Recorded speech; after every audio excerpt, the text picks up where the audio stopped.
আসসালামু আলাইকুম, আশা করি সবাই ভালো আছেন। আমরা যারা এই আইপিএস নিয়ে কাজ করি, আমাদের কিন্তু যে ইয়াগুলো আছে, আইসিগুলোতে আছে, কিন্তু এদিকে কিন্তু কোনো ধরনের ফাইল থাকে না। আমরা যারা এই কিছু আছে, এটা এক ধরনের ফাইল, একটা আইপিএস তৈরি করতে লাগে।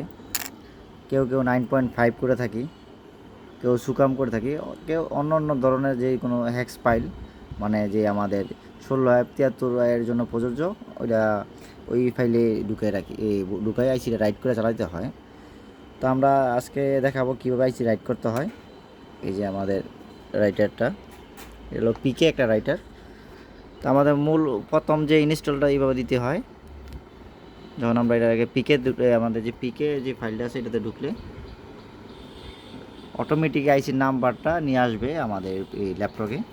এই যে আমাদের 16F73 আইসিটা নিয়ে আসলো। তা আমাদের এখানে মোটামুটি অনেক ধরনের ফাইল আছে।